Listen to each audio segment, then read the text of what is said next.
There's a horse that needs to get to the vet now. Well, what happens if this horse doesn't load on a trailer? What happens if it's not very well halter broke? What happens if it's not respectful?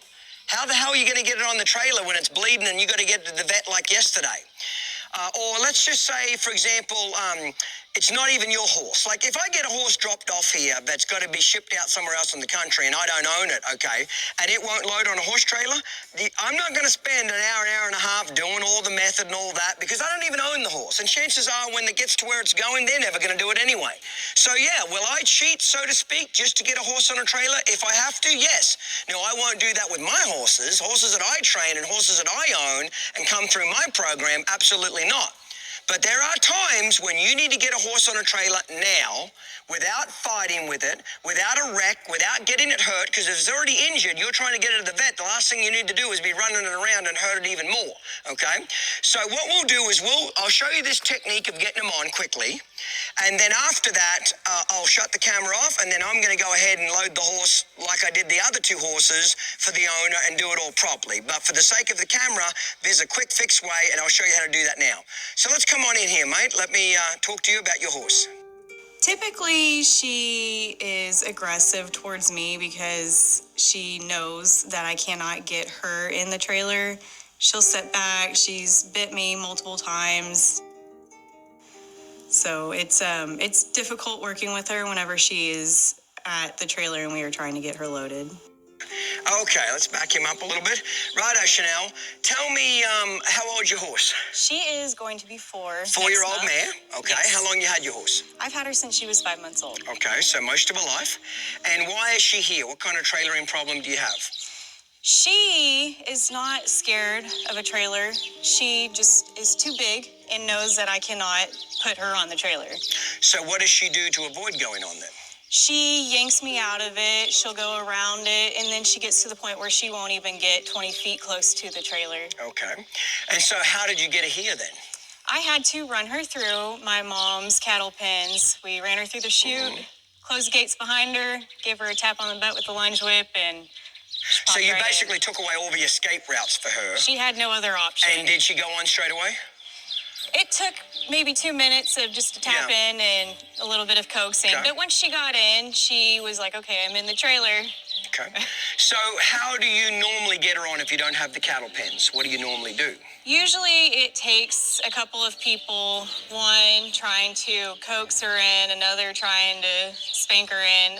The last time I tried to get her on a trailer because I did have to move her out of a pasture, I had to walk her across 3 pastures, put her in family cattle pens to get her loaded. It's a big pain in the ass, isn't it? It took 5 hours. Yes, it's a pain in the ass.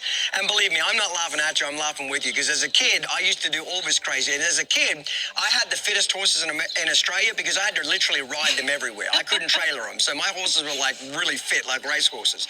So I tell you what I want to do. I want you to just go over there and just show us for sure that she won't load, and we'll take it from there. And you just do whatever you would normally do if we weren't here, okay? Come.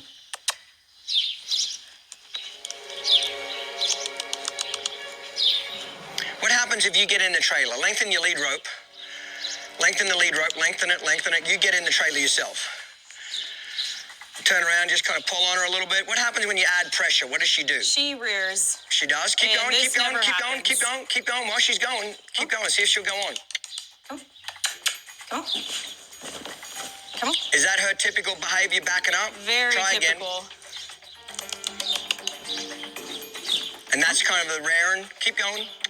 I want to see how bad it'll get. Come. Come on. Come on. That's it. Hop in there. Go again. Come. Keep going. Come on. Keep going. Come on. Did she back off? She did. Pull on her. Come on. Come on. Come on. Okay. So I would say she's a pretty good representation of what she says. I don't think she's terribly frightened of it, is she? She's not. Yeah. But at the same time, she's a bit of a jackass and she doesn't want to go on, does she? She is. That's exactly. That's fine. So what we're going to do to her now, this little quick fix will work well, and then after that, we'll come back and do it properly. Thank you, mate. Giving me the lead rope. Appreciate it. Go watch. Sir, thank you. Radio. Okay, so what we're going to do here is I'm going to have one of my professional clinicians come in, and she's going to help me in this particular demonstration. So this little quick fix deal is a two-man job, okay? It's not a one-man job, it's a two-man job, okay? I'm sure in a bind, if you had a long enough rope, you could do one person, but it's a two-man job. So Kristen's going to take a hold of this mare, and just hold her there for a second while I explain this. So here's what we're going to do. Often when you see people with trailering situations, you got somebody at the front pulling on the horse, and somebody at the back whipping on the horse. Been around for 10,000 years, that's how we do it, pull and whip. But the problem is, the more you try to pull them on, the more they resist, throw their head up, rear up in the air, and run backwards, because you're making them feel trapped and claustrophobic. When I go to load, Kristen's only job is to keep that mare's nose looking that way. That's all it is. So for example, I'm in front of this camera. I'm the horse, you're the trailer. As soon as that horse's attention wanders, Kristen pulls that nose back. Release. As soon as it wanders, pull it back. Wanders, pull it back. But when that mare looks into that trailer, she cannot be pulling on the lead rope. That's what screws the whole thing up. I'm going to get her on. I'm going to be the driver. All Kristen's job is to keep her looking at the trailer. That's it. And when I say looking, make her feel a little uncomfortable to look away, and as soon as she looks in, release that pressure. So it's important that the person in the trailer has a little timing. If I'm dealing with a non-horse person, I'll tell them what to do. I'll say, pull, pull, pull, release, pull, pull, pull, release. Okay? So I don't suspect it's going to take a lot to get her on, okay? But that's the general gist. My job is to make the horse feel uncomfortable at the back of the trailer. Sometimes they'll run back and forth. I just keep spanking, spanking, spanking. When I say spanking, spanking the ground, or maybe spanking them on the butt. I always use the string on the stick for this, because I don't want to get close enough to where that horse could kick me, okay? Righto, Kristen, hop in there, okay, and we'll get started here, and we'll try to walk through it, okay? So, no, get all the way in, get in there. Get in there. No, don't pull, get all the way in there. No, that way, get in front of her. Yes, okay, now face her. Okay, so the person is facing the horse, okay? You're not trying to send them on. All their job is to keep her nose looking that way. So right now, that mare's looking in the trailer. There's a little bit of slack in the lead rope, which I want, okay? As soon as that mare tries to look left or right, Kristen puts pressure on the lead rope, but that is it. My job is to encourage her out here. So I'm going to start by clucking.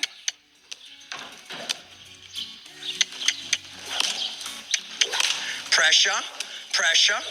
Don't, now pull, release, get in there, get in the trailer as quick as you can. Don't pull, pull now, get in the trailer, release. So that's a little bit better, as far as her being resistant. She leaped in the air and dicked around.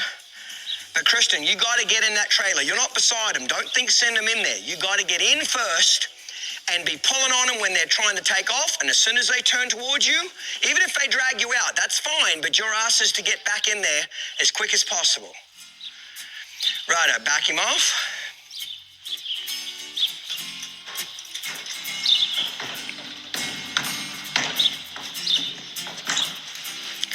Righto, get back in there.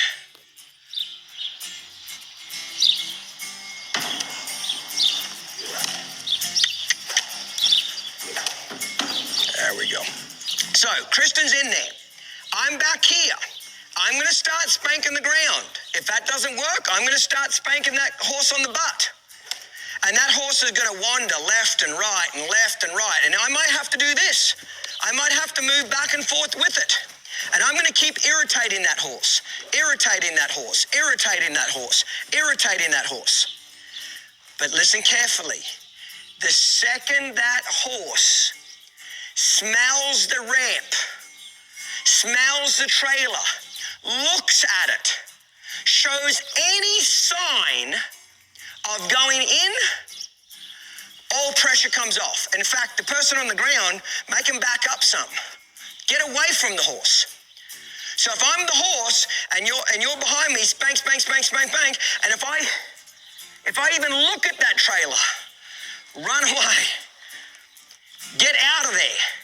What most people do is they screw it up and they do the complete opposite. As soon as the horse smells the trailer or looks like he wants to step, the person behind, get on you, son of a bitch.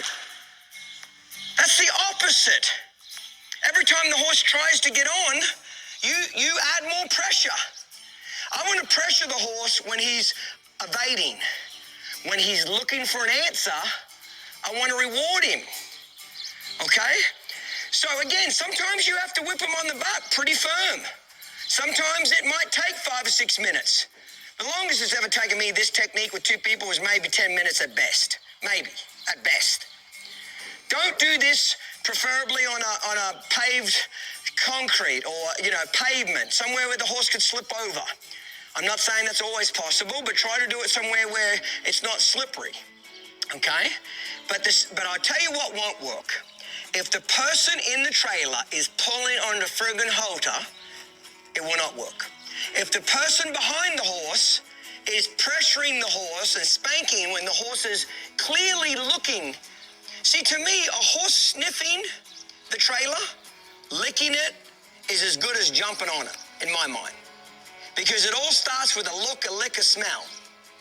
But if you keep whipping, the horse doesn't think he's got an option, okay? So any sort of try towards the trailer, back off. Now, when I say back off, I back off for like 10, 15 seconds.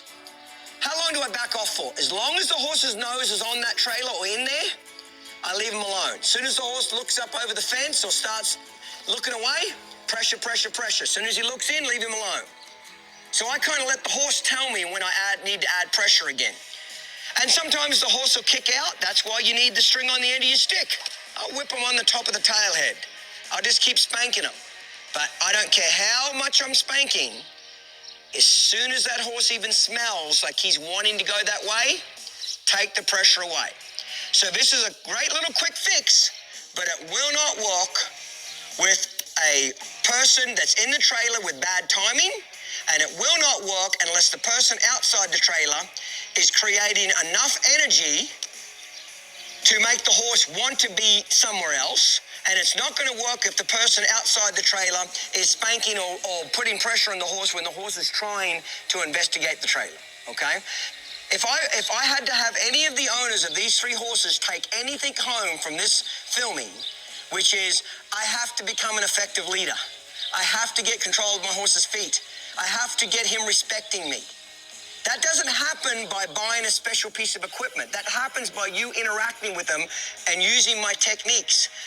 You don't have to do it all day, every day, but, an hour and a half, 10 days in a row, you'll have brand new horses.